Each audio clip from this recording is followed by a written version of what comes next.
교회 여러분 안녕하십니까? 검사 들어가겠습니다. 자, 첫째 날 화요일이었죠? 우리 화요일 날 기억이 잘 안 나시죠? 예, 정상입니다.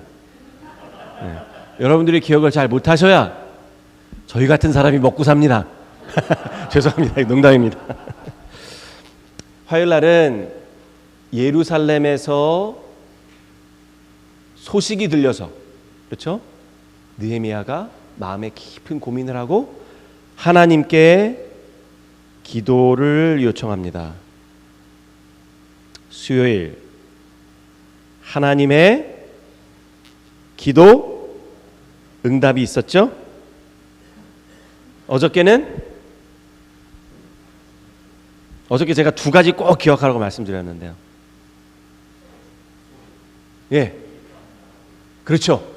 예, 느헤미야를 가만히 보니까 산발랏과 도비야가 하나님의 백성을 어떻게 해서든지 낭만케 해서 하나님께서 이루시고자 하는 일을 막으려고 했어요. 그 막으려고 하는 가장 첫 번째가 뭐냐면 음성을 듣게 하는 겁니다. 누구의 음성을 듣게 하는 거예요? 자기네 음성을 듣게 하는 거예요. 여우가 올라가도 무너지리라. 그런데 하나님께서는 우리가 어떤 음성을 듣기를 원하세요? 예, 하나님이 우리를 얼마나 사랑하시는지 그 음성을 듣기를 원하십니다. 자, 그런데 성경에 제가 이게 왜 중요한지 좀 다시 한번 말씀을 드리고 넘어가고 싶어요. 왜냐하면 제가 이게 그렇게 중요하다고 말씀을 드렸음에도 불구하고 계속 사람들은 잊어버려요. 딱 한 가지밖에 기억을 못 하시더라고요. 자, 성경에 아주 중요한 일이 있을 때 삼위의 하나님께서 함께 나타나십니다. 아주 중요한 일이 있을 때. 예. 성경을 읽어보면은 정확하게는 딱 3번. 그런데 성경을 이렇게 쭉 읽다 보면 우리가 쉽게 알 수 있도록 나타나는 것은 2번입니다. 삼위의 하나님께서 같은 장소에 같은 시간에 나타나는 것. 그러니까 삼위의 하나님이 같은 장소 같은 시간에 나타나셨다라는 이야기는 그만큼 그 순간에 엄청나게 중요한 일이 일어나고 있다는 얘기예요. 그 첫 번째 나타나는 곳이 바로 구약 성경 창세기입니다. 창세기 1장에 하나님께서 말씀으로 세상을 창조하시고, 그렇죠? 그 다음에 하나님의 신이 어디 위에요? 수면 위에 운행하시더라 그랬습니다. 성부 하나님, 성자 하나님, 요한복음 1장 14절에 태초에 말씀이 하나님과 함께 계시더라. 14절에는 말씀이 무엇이 되셨다 그랬어요? 그 말씀이 육신이 되셨다 그랬어요. 그래서 태초에 창조가 일어날 때 삼위의 하나님께서 함께 하셨어요. 창조가 중요한 일입니까? 그렇죠. 그런데 신약 성경, 이건 구약 성경 창세기 첫 번째 책이고 신약 성경 첫 번째 책이 어디입니까? 마태복음이에요. 마태복음에 예수님께서 요단강에서 침례 받으시는 장면이 나오죠. 예. 예수님께서 침례 받으시는 그 장면은 재창조가 일어나는 겁니다. 그래서 이 침례 받는 것을 뭐라고 얘기합니까? 중생했다. 거듭 태어났다. 그렇죠? 예. 그래서 마태복음 3장에 재창조, 즉 침례. 예수께서 침례를 받으시러 어디로 가셨어요? 요단강에 갔어요. 물로 가셨죠? 창세기에도 창조가 일어날 때 뭐가 있었습니까? 물이 있었고 재창조가 일어날 때도 뭐가 있어요? 물이 있죠. 새로 태어나는 일이 있을 때는 항상 물이 있습니다. 제 며느리도 양수가 터져서 병원에 가서 애를 낳았어요. 예. 그래서 생명의 창조는 물과 항상 관계가 있습니다. 그래서 요한복음에 보면 예수께서, 여러분들께서 왜 저보고 이렇게 소리를 지르나 하실 텐데 여기 좀 안 들리시는 분들이 있다 그래가지고 제가 큰 소리로 하는 거예요. 그러니까 좀 양해해 주시기 바랍니다. 제가 호텔에 가면은 막 물을 엄청 마셔요. 목이 아파가지고. 그런데 좀 이해해 주시기 바랍니다. 제가 가급적이면 좀 큰 소리로 얘기할게요. 요한복음에 예수께서 니고데모에게 거듭나야 함을 이야기할 때 예수님께서 무엇과 무엇으로 거듭난다고 얘기하셨어요? 물과 성령으로 거듭나야 된다고 하셨어요. 그렇죠? 자, 그런데 여기서 마태복음 3장에서 예수께서 요단강으로 나오시고 침례를 받으실 때 하늘문이 열리고 비둘기 같은 뭐가 내려오셨어요? 성령이 내려오셨어요. 그리고 하늘 위에서 아버지 하나님께서 뭐라고 말씀하십니까? 이는 내 사랑하는 아들이요 내 기뻐하는 자로다. 예. 그래서 창세기와 마태복음에 첫 일이 시작이 될 때, 예, 아주 중요한 일이 있을 때, 즉 창조와 재창조가 있을 때 삼위의 하나님께서 나타나셔서 특별히 그리스도 예수께서 우리가 거듭나고 중생하고 침례받는 일이 얼마나 중요한 일인가를 말씀하셨습니다. 그때 필요한 게 뭐냐면은 우리가 물로 어떻게 해요? 거듭나고, 그렇죠? 그 다음에 성령으로 거듭나는 일이 필요하다. 그런데 여기에서 그것이 중요한 것의 50%라고 제가 말씀드렸습니다. 반. 나머지 반은 뭐예요? 예수님께서 침례를 받으셨고 또 무엇을 받으셨습니까? 하나님의 아들이라는, 예수께서 하나님의 아들이라는 확증을 받으셨어요. 네. 이 확증을, 하나님의 음성을 듣고 확증을 받는 일이 우리가 하나님의 자녀로서 사는 데 있어서 엄청나게 중요하다는 것입니다. 그래서 느헤미야가 산발락과 도비야가 말로 막 회방을 하니까 하나님께서는 우리를 형통하게 하실 것이라고 강력하게 선포하셨어요. 여기서 형통이라는 말은 축복이라는 말과 같다 그랬죠? 구약에서 제일 형통한 사람이 누구라고 말씀드렸습니까? 형통했다라고 말을 많이 들은 사람. 요셉이 형통하다는 말을 들었을 때는 감옥에 있었다고 그랬잖아요. 그렇죠? 그러니까 이것은 세상적으로 물질적으로 잘 사는 게 아니라 하나님께서 함께 하시는 삶을 사는 사람이 형통한 삶을 사는 거예요. 무슨 말씀인지 아시겠죠? 그래서 여러분들도 형통한 삶이 되셔야겠죠? 하나님의 축복의 통로가 되셔서 여러분들 뿐만 아니라 여러분들 삶에 있는 다른 사람들에게 축복의 통로가 되는 삶을 살게 되기를 간절히 바랍니다. 예. 자, 오늘은 4장입니다. 산발랏이 우리가 성을 건축한다 함을 듣고 크게 분노하여 유다 사람을 비웃으며 자기 형제들과 사마리아 군대 앞에서 말하여 가로되, 또 말로 이제 영어로 말하면 풋다운, 되게 이렇게 사람을 길을 빼는 그런 일을 하죠. 이 미약한 유다 사람들이 하는 일이 무엇인가? 스스로 견고케 하려는가? 제사를 드리려는가? 하루에 필력하려는가?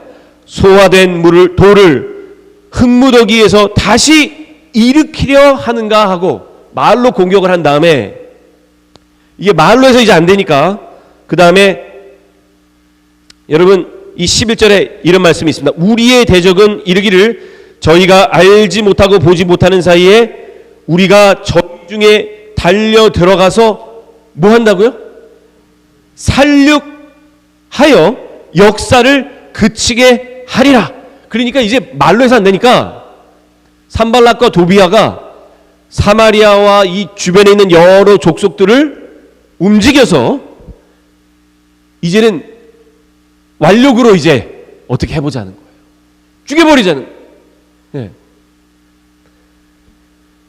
12절 그 대적의 근처에 거하는 유다 사람들도 그 각처에서 와서 10번이나 우리에게 고하기를 너희가 우리에게로 와야 하리라 하기로. 이 말은 무슨 말이냐면 유다 사람들 중에도 산발락과 도비아 편인 사람들이 있었다는 거예요. 10번이나 우리한테 오라는 말은 무슨 말이냐면 하나님의 백성들이 일치단결하여 함께 있었는데 그거를 깨트리고 자기들이 공격하기 쉬운 장소로 자꾸 오라고 꼬십니다. 이거 누가 꼬시는 거예요?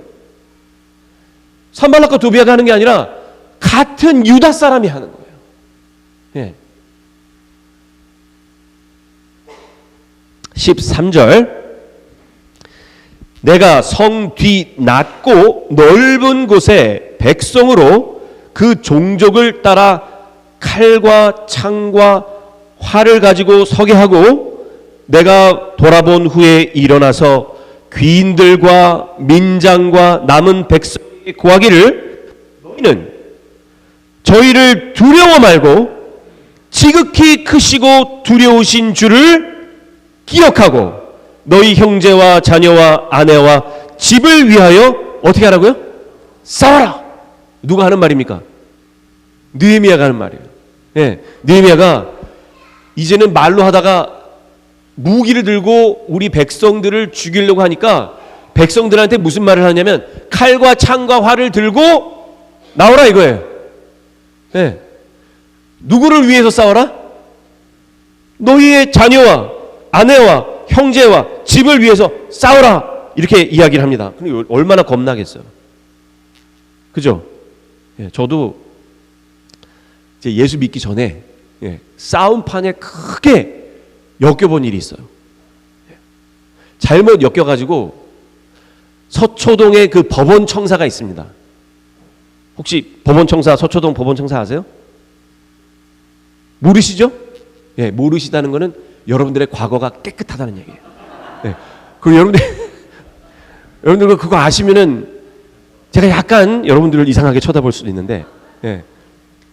서초동에 보면은 그 법원청사가 있는데 그 법원청사가 들어서기 전에 거기가 민둥산이었어요. 그런데 깡패들이 거기다가 굴을 파놓고 학생들을 데려다가 그냥 좁혀는 일을 하는 거예요. 근데 제가 한번 거기 끌려갔다가 죽는 줄 알았습니다. 생매장 당하는 줄 알았어요. 예. 조그만 굴로 들어가라고 한 5명 되는 제 친구들과 함께 제가 그 굴로 들어갔는데 그 굴이 저 같은 장정이 한 명이 싹 입구가 그 정도밖에 안 되는데 그 한 명이 들어갈 정도로 그것도 엎드려서 들어가야 될 정도밖에 안 되는데 옆에 삽이 있는 거예요. 5명이 들어가니까 갑자기 깡패가 삽을 들고 파묻으려고 그래가지고 내가 오늘 죽는 날이구나 생각을 했는데 알고 보니까 그 안에 들어가니까 사람 키보다 더 큰 굴이 파져 있어요. 예. 거기서 정말 세상에 원 없이 맞아봤습니다. 그런데 여러분 전쟁도요 막상 딱 하려고 그러면 너무너무 겁이 납니다. 싸우는 것도 이 심장이 세야 싸워요. 그런데 이제 드디어 느헤미야가 저 적군들이 이제 쳐들어올 테니까 준비하라고 얘기를 하는 거예요. 자 15절 우리의 대적이 자기의 뜻을 우리가 알았다 함을 들으니라. 하나님이 저희의 꾀를 패하셨으므로 우리가 다 성에 돌아와서 각각 역사하였는데, 그러니까 싸웠어요? 안 싸웠어요? 안 싸웠어요. 예. 그럼 어떻게 된 겁니까? 싸우라 그랬는데, 예? 예. 하나님께서 뭘 하신 거예요. 예. 그래서 안 싸우고 다시 성으로 돌아왔습니다. 16절 그때로부터 내 종자의 절반은 역사하고 즉 성벽을 짓고 절반은 갑옷을 입고 창과 방패와 활을 가졌고 여기서 말하는 내종자는 느헤미야가 부리는 사람들입니다.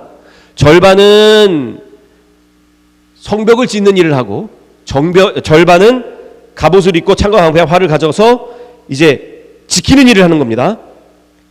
민장은, 즉 이 백성들의 지도자는 유다 온 족속의 뒤에 있었으며 성을 건축하는 자와 담부하는 자는, 여기서 말하는 담부한다는 말은 성벽을 짓는 이 물자를 이렇게 조달하는 그런 일을 하는 것을 담부한다고 얘기합니다. 다 각각 한 손으로 일하며 한 손으로는 뭘 잡았어요? 그만큼 급박한 거예요. 여러분 양손으로 다 일해 보신 적 있으세요? 단 한 번이라도 양손으로 다른 일 해보신 적 있으세요? 없죠. 한 손으로는 요리하고, 예? 한 손으로는 가계부 적고, 이거 해보셨어요? 해보신 적 없으시죠? 예. 이게 보통 힘든 일이 아니에요. 근데 그 당시 이스라엘 백성들이 며칠 만에 성벽을 지었다고 했습니까? 50일 만에. 예. 그러니까 막 그냥 밥만 먹으면은 성벽을 짓는 거예요. 이렇게 빨리 지을 수밖에 없었던 이유가 뭐냐면 틈만 나면은 외적이 공격을 하기 때문에 어떻게 해서든지 공사를 빨리 해서 성벽을 지어야 그들의 안전을 담보할 수 있었던 것입니다. 그래서 그렇게 열심히 했던 거예요. 한 손으로는 일을 하고 한 손으로는 병기를 잡고 그렇게 일을 했습니다. 열심히 한 거예요. 자, 그런데 이게 아주 중요한 말이 나옵니다. 너희가 물론 어디서든지 뭐를 듣거든? 나팔 소리를 듣거든 그리로 모여서 우리에게로 나오라. 왜 나오라는 거예요? 옛날에는 전쟁이 일어나면 나팔을 불었습니다. 그 사사시대에 여러분 사사기 읽어보시면요, 블레셋 사람들이 쳐들어올 때 이스라엘 사람들이 나팔을 불었어요. 그럼 나팔을 불면은 이게 재밌는 게 뭐냐면 하나님의 백성들은 정식 군대가 있습니까 없습니까? 사사기 때 없어요. 훈련된 군사가 없었어요, 사사기 때는. 그런데 전쟁이 일어나서 나팔 소리가 나면은 싸우러 나가야 돼요. 그럼 싸우러 나가면 적군은 활과 방패와 이 칼을 들고 무기를 들고 싸우러 나오는데 이스라엘 백성들은 뭘 갖고 나가서 싸우려고 그러세요? 농기구, 곡괭이 들고 싸우러 나가는 거예요. 예. 뽀대가 안 나잖아요, 그죠? 뽀대가 안 나지만은 그게 하나님의 방법이었어요. 그래서 나팔 소리가 나면은 나오라고 해서 여기 뭐라고 얘기하냐면 우리 하나님이 어떻게 하신다고요? 우리를 위하여 싸우시래요. 하나님이 우리를 위해서 싸우시겠다라고 느헤미야는 이야기했습니다. 자, 이 말이 왜 중요한지를 제가 여러분들께 말씀을 드리겠습니다. 사무엘 때 지금 우리가 여태까지 느헤미야를 읽었잖아요. 느헤미야 4장 읽었잖아요. 그런데 사무엘에서 8장으로 가겠습니다. 이스라엘 백성들이 뭐라고 얘기하는가? 그에게 이르되 보소서 당신은 뭐 했고? 늙고 당신의 아들들은 우리의 행위를 따르지 아니하니 열방과 같이 우리에게 무엇을? 왕을 세워 우리를 다스리게 하소서 한지라. 우리에게 왕을 주어 우리를 다스리게 하라 한 그것을 사무엘이 기뻐하지 아니하여 여호와께 기도하매 그랬습니다.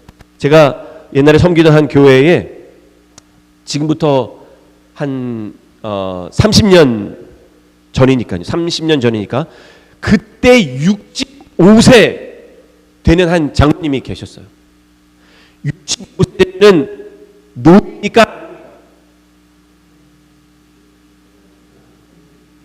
그때는 노인이고 지금은 아니에요? 그거는 무슨 논리입니까? 근데 65세 때 됐던 그 장로님께서 60세만 넘으면 그 당시에 교회에서 노인 회비를 걷었어요. 네. 근데 이 장로님은 노인 회비를 안 내. 왜 안 냈을까요? 나를 노인으로 부르지 마라. 70세가 돼서 내실까 했더니 안 내.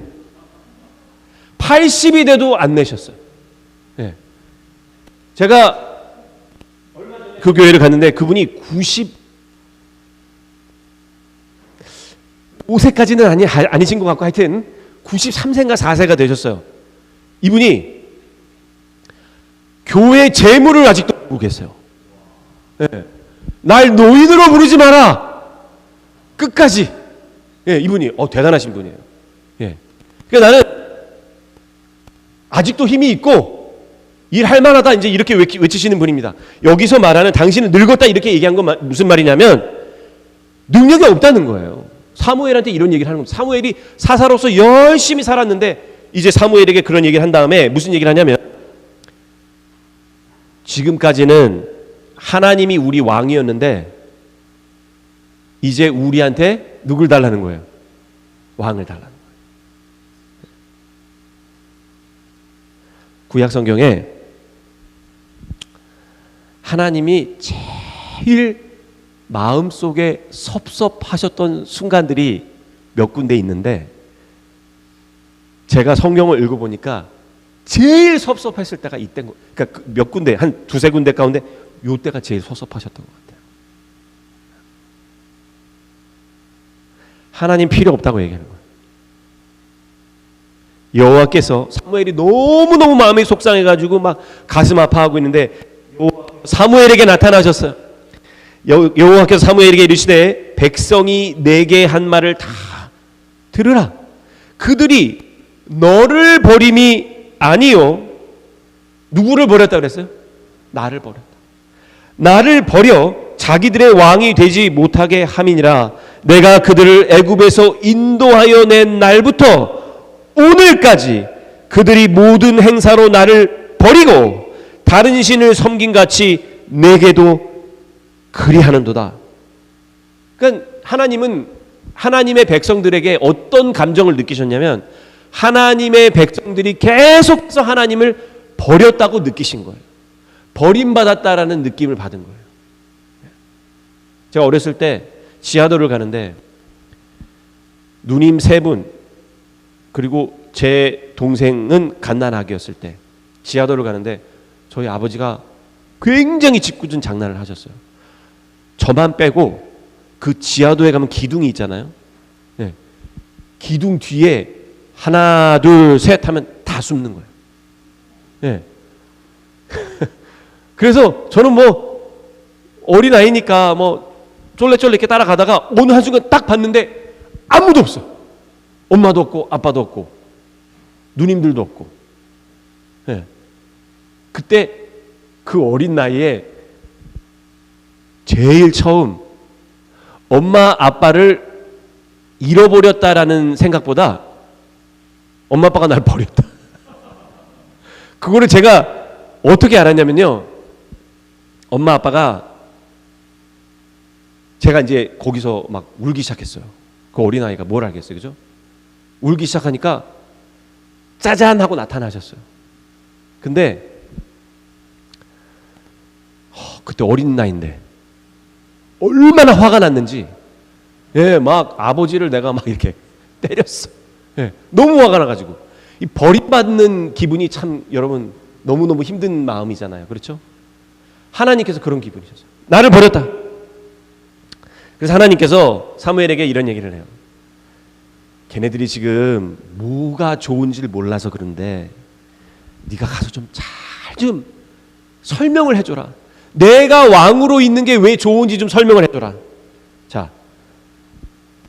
사무엘상 8장 11절로 14절 가로되 너희를 다스릴 왕의 제도가 이러하니라. 그가 너희 아들들을 취하여 그 병거와 말을 어곡해 하리니 그들이 그 병거 앞에서 달릴 것이며 그가 또 너희 아들들로 천부장과 50부장을 삼을 것이며 자기 밭을 갈게 하고 자기 추수를 하게 할 것이며 자기 병기와 병거의 제구를 만들게 할 것이며 그가 또 너희 딸들을 취하여 향료 만드는 자와 요리하는 자와 떡 굽는 자를 삼을 것이며 그가 또 너희 밭과 포도원과 감람원의 제일 좋은 것을 취하여 자기 신하들에게 줄 것이며. 여러분 생각해 보세요.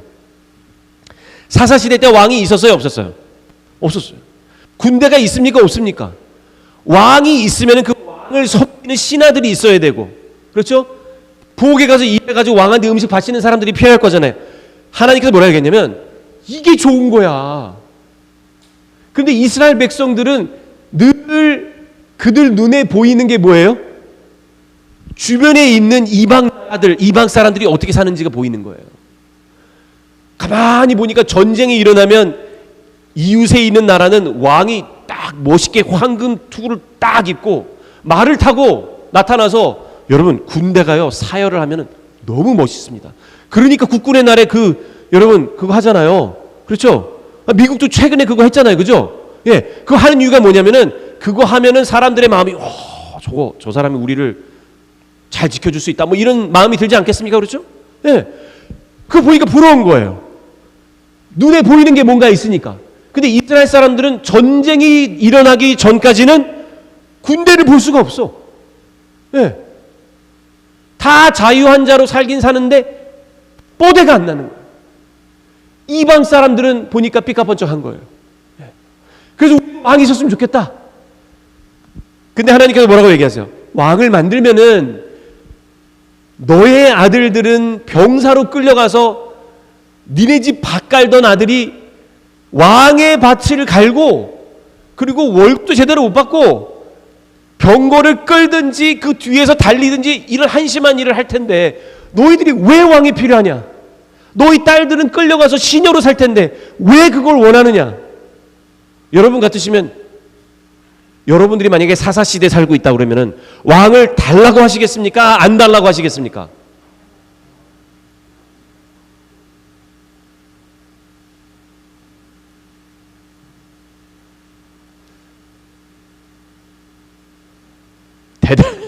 대답을 잘 못하시는 거 보니까 정답이 뭘까를 고민하시는 것 같아요. 다음 절 보십시오. 그날에 너희가 너희 택한 왕을 인하여 뭐 한다 그랬어요? 부르짖. 그날에 여호와께서 너희에게 뭐 하지 아니하시리라? 니들 나 대신 다른 왕을 선택하면은 나중에 100번 후에도 난 너네 말 안 들을 거야. 백성이, 잘 들으세요, 사무엘 말을 듣기를 거절하여 가로되 아니로소이다. 우리도 우리 왕이 있어야 하리니 우리도 열방과 같이 되어 우리의 왕이 우리를 다스리며, 그 다음 말이 중요합니다. 우리 앞에 나가서 우리의 싸움을 어떻게 한다고요? 싸움. 우리를 위해서 싸우는 사람이 누가 되겠다고 얘기하는 겁니까? 그 왕이 되겠다고 하는 거예요. 근데 여러분 여기서 말하는 너희가 택한 왕을 인하여 부르짖겠다라는 예언이 누구를 통해서 이루어졌는지 아세요? 첫 번째 왕이 누굽니까? 사울. 두 번째 왕은 누구예요? 다윗. 세 번째 왕은 솔로몬. 솔로몬 왕이 돌아가셨어요. 그 아들 르호보암이 뭐라고 얘기합니까? 내가 이제 왕이다. 그랬더니 신하 여로보암이 그 종족들의 대장들하고 모여가지고 르호보암에게 얘기를 합니다. 당신이 아버지 뒤를 이어서 왕이 됐는데 당신의 아버지만큼 아버지 한 건 안 하시면 우리가 당신에게 충성하겠습니다. 약속을 해요. 솔로몬 왕 때문에 우리 죽다 살아났습니다. 얘기를 하는 거예요. 왜요? 솔로몬 왕이 왕위로 재위하는 동안 이 일을 한 거예요. 수많은 건물들을 지어대고 삐까뻔쩍한 예루살렘 성전과 성벽 지어내고 40년 이상을 토목공사를 하는데, 여러분 솔로몬이요 건물에 대한 욕심이 있어가지고 그 건물을 지을 때 백향목으로 지었어요. 여러분 그 백향목이 어디서 오냐면 이스라엘에서 나는 나무가 아닙니다. 그 백향목은 이스라엘 북쪽 멀리서, 그것도 산 이 밑에서 나는 나무가 아니라 2000m 이상 되는 높은 데 올라가야 이 백향목이 똑바로 자란대요. 2000m 밑으로 내려가면 백향목이 이렇게 구부러져 자라서 건축용으로 못 쓴답니다. 건축용으로 쓰는 나무들을 다 거기서 가져온 거예요. 그 일을 누가 했어요? 이 사람들 아들, 딸들이 한 거예요. 네. 두로와 시돈 지방에서 가져온 겁니다. 그 고생을 했어요. 그래서 하나님께서 야야, 너네들이 원하는 게 뭔지 모르는데 제발 좀 내 말을 들어라. 안 들었어요. 그렇게 얘기했음에도 듣지 않았어요. 그러면서 여기 하는 말이 뭐냐면, 우리 앞에 나가서 우리의 싸움을 싸워야 할 것이다. 우리 위해서 싸우는 사람은 하나님이 아니고 누구라고 얘기하라는 거예요? 이 사람이라는 거예요. 잘생기고 힘있게 생기고 돈이 있는 이 사람이 할 거라고 얘기하는 거예요. 여러분, 좋은 목사님 오시면 교회가 잘 될 것 같죠? 죄송합니다, 목사님. 좋은 목사님 오셔가지고.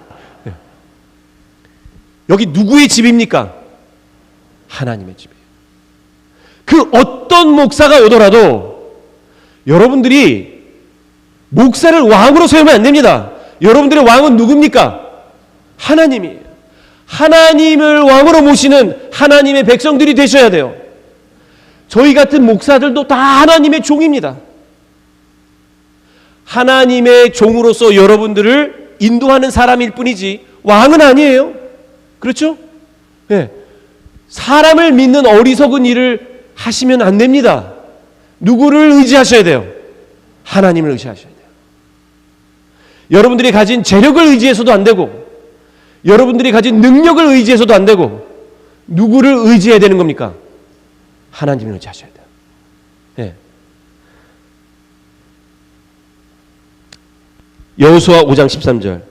여호수아가 여리고에 가까웠을 때 눈을 들어본즉 한 사람이 칼을 빼어 손에 들고 마주 섰는지라 그랬습니다. 자, 여러분, 여호수아는 누구의 뒤를 이어서 이스라엘의 지도자가 된 사람입니까? 모세. 여러분, 모세가 엄청난 영도력을 가진 사람이었는데 그 사람이 죽고 나가지고 여호수아가 이제 부목사가 이제 담임 목사가 된 거예요. 목사님 부목사죠. 갑자기 이 교회 담임 목사 하라고 그러면 마음이 어떠시겠어요? 못할 것 같으시죠? 예. 제가 전에 섬기던 교회를 13년 동안 섬기다가 떠날 때가 된 것 같아서 제가 부목사님을 어느 날 이렇게 잠깐 오라 그랬어요. 그래서 목사님, 아무래도 제가 이 교회를 떠날 때가 된 것 같습니다. 그랬더니 이 부목사님이 저한테 뭐라고 얘기하는 줄 아세요? 목사님, 그런 소리 하지 마십시오. 저보고 대드는 거예요. 나이도 한참 어린데 저보다. 그래서 왜 그러냐고 그랬더니 목사님 없으면 이 교회 망합니다. 제가 그때 얼굴에 정색을 하고 얘기를 했어요. 내가 없어서 이 교회가 망하면 난 목회를 잘못한 겁니다. 그리고 목사님, 제가 그 부목사님한테 그런 얘기를 했어요. 그런 불경한 얘기 하지 말라고. 이 교회 하나님의 교회입니다. 목회자가 없어도 하나님께서 붙으십니다. 이 교회 내가 주인입니까? 하나님이 주인이지? 저는 그냥 하나님께 쓰임 받다가 어느 날 낙엽처럼 사라질 사람이에요. 우리 다 그런 마음을 가지고 일을 해야 되지 않겠습니까? 예. 그런데 이 부목사님이 그럼 목사님 없으면 저 어떻게 합니까? 뭘 어떻게 해요? 어떻게 하기는 하나님께 의지하면 되는 거지. 예. 그렇죠? 여호수아가 어느 날 모세의 뒤를 이어서 자기가 담임 목사가 된다고 생각하니까 마음이 너무너무 답답했어요. 이거 앞에 여리고가 있는데 이 성은 난공불락석이에요. 이걸 어떻게 할까? 답답한 마음으로 어느 날 밖에 나갔는데 눈을 들어본 즉 한 사람이 모를 뭐를 빼서 들고 있어요? 여러분 길 가다가 어떤 사람이 칼을 딱 빼고 이렇게 들고 서 있으면은 이거 좋은 소식입니까? 나쁜 소식입니까? 예? 이거 딱 좋은 소식이에요? 나쁜 소식이에요? 대답 좀 하세요. 나쁜 소식이죠? 예. 여호수아가 깜짝 놀랐는데 여호수아가 얼마나 절박했는지 지금 헷갈리는 거예요. 저 사람이 여리고 편인지 내 편인지 분간이 안 돼. 예. 그런데 내 속으로는 누구 편이었으면 좋겠어요. 내 편이었으면 좋겠어. 근데 이 사람이 여리고 편이면은 큰일이 나는 거예요. 그렇죠? 예. 그래서 여호수아가 나아가서 그에게 묻되 너는 우리를 위하느냐 우리의 대적을 위하느냐 이렇게 물어봤어요. 당신 내 편이야 내 원수 편이야 물어보는 거예요. 교회에서 담임 목사님하고 부목사님하고 사이가 좋은데 만약에 싸우면은 김 목사 편이야, 예? 우리 강 목사 편, 우리 그런 당신 이장로 편이야, 박장로 편이야, 뭐 이렇게 하잖아요, 그죠? 해요, 안 해요? 이 교회는 안 하잖아요. 소문이 좋게 나서 안 하세요. 예. 근데 우리는 솔직히 많이 해. 제가 정말 지금 생각해보면 너무너무 후회스러운 게 있어요. 우리 아들이 태어나가지고 이제 한 2살, 3살 이렇게 말을 하기 시작할 때 매일 밤 물어본 말이 있어요. 아빠가 좋아, 엄마가 좋아. 근데 우리 애가 아빠가 좋아, 엄마가 좋아, 그러면 엄마가 좋아. 그럼 얘가 좀 헷갈리게 하기 위해서 엄마가 좋아, 아빠가 좋아, 엄마가 좋아. 무조건 얘는 엄마가 좋대요. 예. 근데 우리 딸이 태어나서 딸한테 또 똑같은 짓을 했어요, 제가. 그랬더니 우리 딸은 엄마가 물어보면 아빠가 좋다고 얘기하고 아빠가 물어보면 엄마가 좋다고 얘기를 해요.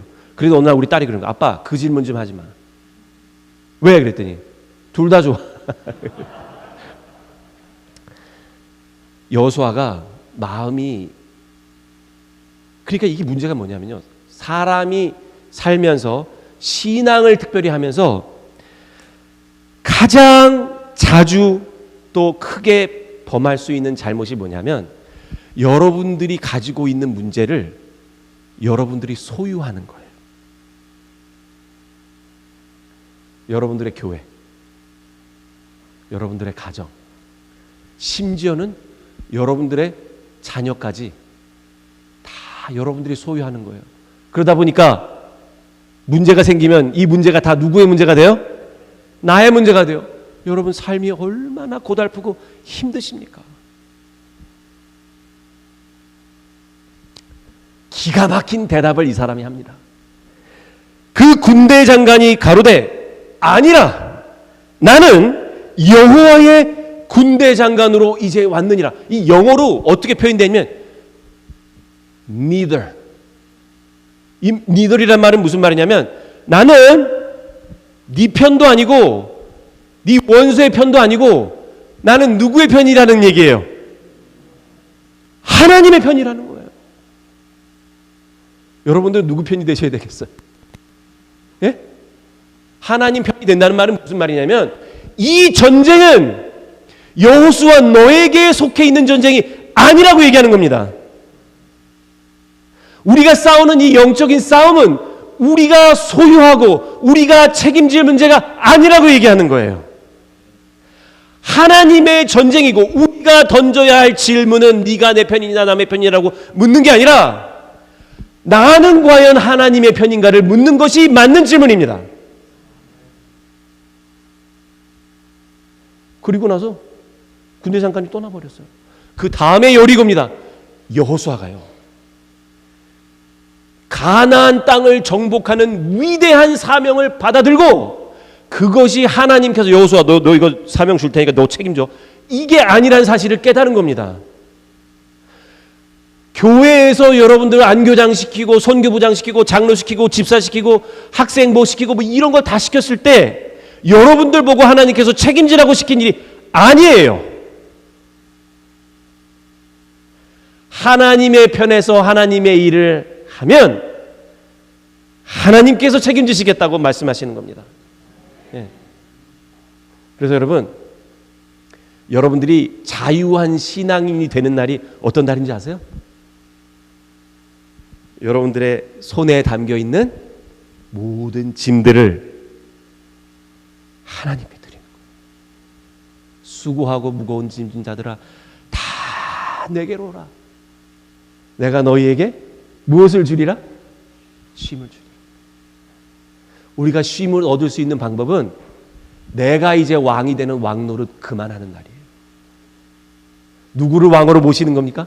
하나님을 왕으로 모시는 거예요.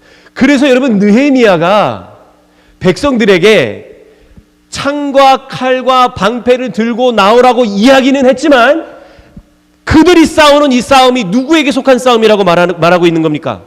하나님께 속해 있다고 이야기하는 거예요. 예루살렘 성벽은 그렇게 지어졌습니다. 하나님의 주인이 돼서 하나님의 일을 백성들이 했기 때문에 하나님께서 그들을 형통하게 하시고 그들을 도와주신 겁니다. 지금 여러분 여호수아 우리가 5장 14절 읽었죠? 그 다음 읽을 성경절은 여호수아 23장입니다. 시간이 많이 흘렀겠죠? 여호수아 23장은 여호수아가 은퇴하는 은퇴 설교를 하는 거예요. 떠나기 전에 이제 마지막으로 이스라엘 백성들에게 마지막 말을 남깁니다. 어떤 말을 남겼을까요? 여호수아가 온 이스라엘 곧 그 장로들과 두령들과 재판장들과 유사들을 불러다가 그러니까 중요한 사람들이란 사람들은 다 모았어요. 그 마지막 설교하는 순간에 그들에게 이르되 나는 나이 많아서 이제 뭐 했다고요? 늙었도다. 너희 하나님 여호와께서 너희를 위하여 이 모든 나라에 행하신 일을 너희가 다 보았거니와 다 같이 큰 소리로 나머지 읽겠습니다. 너희 하나님 여호와는 시작.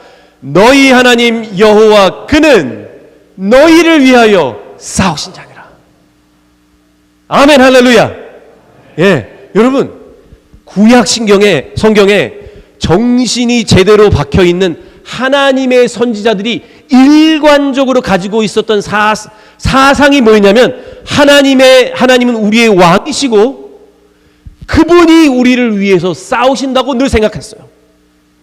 그래서 그들이 담대히 나아갈 수가 있었던 것입니다.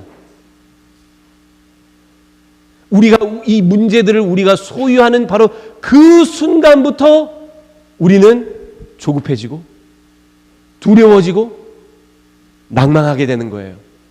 느헤미야가요 백성들한테 하나님께서 너희를 위하여 싸우시리라고 얘기했을 때 그는 마음의 확신과 믿음을 가지고 이야기를 한 거예요. 제가 애니루스에 있을 때요 참 제가 처음에 유학을 왔을 때 도대체 무슨 마음으로 유학을 왔는지 모르겠어요. 왜냐하면 돈이 정말 없었거든요.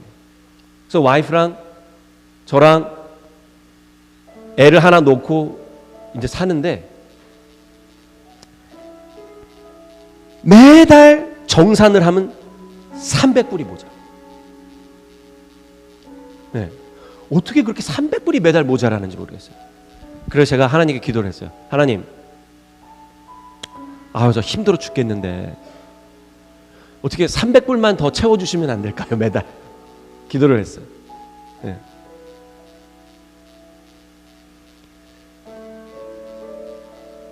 어느 날 하나님께서 특별한 경로로 300불이 아니라 700불을 채워주셨어요. 네. 근데 몇 달 지나서 또 가계부 정산을 해보니까 또 300불이 모자. 그러니까 우리는 욕심이 많아서 그냥 계속 그렇게 쓰는 거예요. 그죠? 그래서 제가 어느 날 가계부하고 책북하고 다 해가지고 제 아내한테 갖다 줬어요. 여보, 나 이거 못하겠어. 당신이 좀 해. 제 아내는 수학, 이 계산하는 걸 참 잘합니다. 저는 수학을 너무 못해요. 제가 여기 와가지고 그 호텔, 목사님이 잡아준 호텔에서 잠을 자고 있는데 이틀 전에 악몽을 꿨어요. 수학 시험 보는 꿈 꿨어요. 답을 하나도 몰라. 예. 그때 또 앤드류스 살 때 그때 기분이 들더라고요. 제 아내가 자기가 수학을 잘하니까 그럼 자기가 하겠다고 해서 맡았습니다. 6개월 후에 제 아내가 가계부하고 책북을 갖고 오더니 이 가계부하고 책북이 나게 온 그날부터 자기가 잠을 못 잔다. 너무 힘들다는 거예요. 근데 제가 가계부하고 책북을 딱 와이프한테 준 날부터 저는 너무너무 잘 자는 거예요. 여러분, 내려놓으세요. 우리 내려놔야 돼요. 여러분, 자유가 찾아옵니다. 회복이 찾아옵니다. 말 안 들어 죽겠는 그 아들, 딸들 하나님께 드리세요. 고집불통 남편과 아내 하나님께 드리세요. 여러분들의 교회 하나님께 드리세요.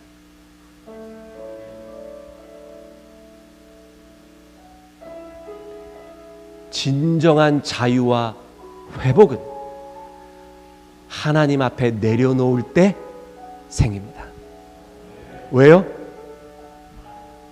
내가 싸우는 게 아니라 그 순간부터 누가 싸우시는 거예요? 하나님께서 싸우시는 거예요. 여러분, 우리가 이제 마지막 찬양을 부를 텐데, 우리가 오늘 불렀던 찬양인데 다시 한번 불러보겠는데 그 가사를 한번 보세요. 하나님의 그늘 아래 내 모든 것 다 내려놓고 나 잠잠히 주를 묵상하네. 그 놀라우신 은혜를 끊임없는 주의 사랑 강물되어 흘러 내 영혼에 자유함 주시네. 내 영혼에 자유함 주신다 그래. 내려놓으 날 새롭게 하시네. 하나님의 사랑 그 사랑 날 자유케 하네. 하나님 사랑 그 사랑 날 회복하네. 네. 다 같이 일어나시겠습니다. 우리 목사님, 이 찬양을 진실한 마음으로 가사를 생각하면서 우리를 위해 싸우신 그 하나님 생각하시면서 우리 다 같이 한번 불러보도록 하겠습니다.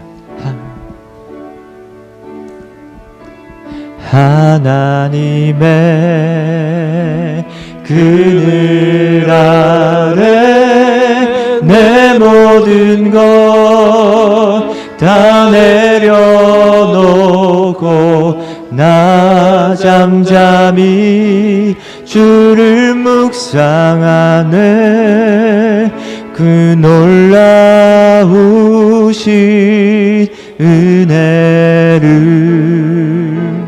끝이 없는 주의 사랑 강물 되어 흘러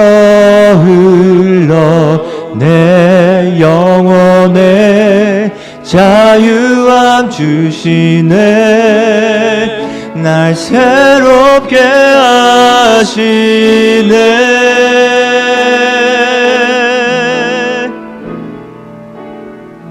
하나님 사랑 그 사랑 날 자유케 하네. 하나님 사랑 그 사랑 날 회복케 하네.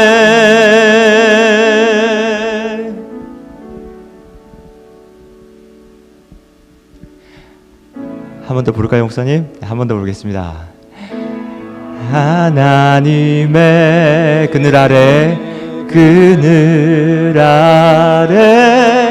내 모든 것 다 내려놓고 나 잠잠히 주를 묵상하네.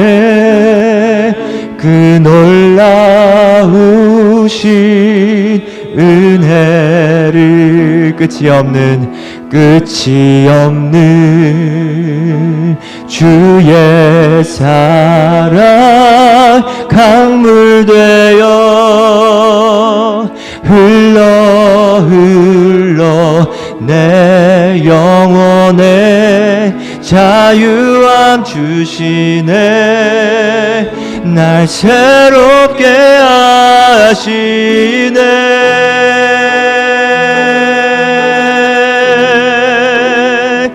하나님 사랑 그 사랑 날 자유케 하네 하나님 사랑 그 사랑 날 회복케 하네.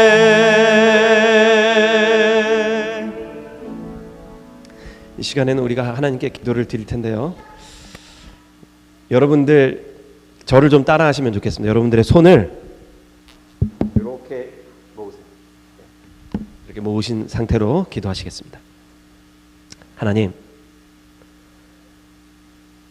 우리의 사랑하는 가족, 학교, 직장, 교회, 그리고 이 모든 것들 다 이 손에 담아서 오늘 이 저녁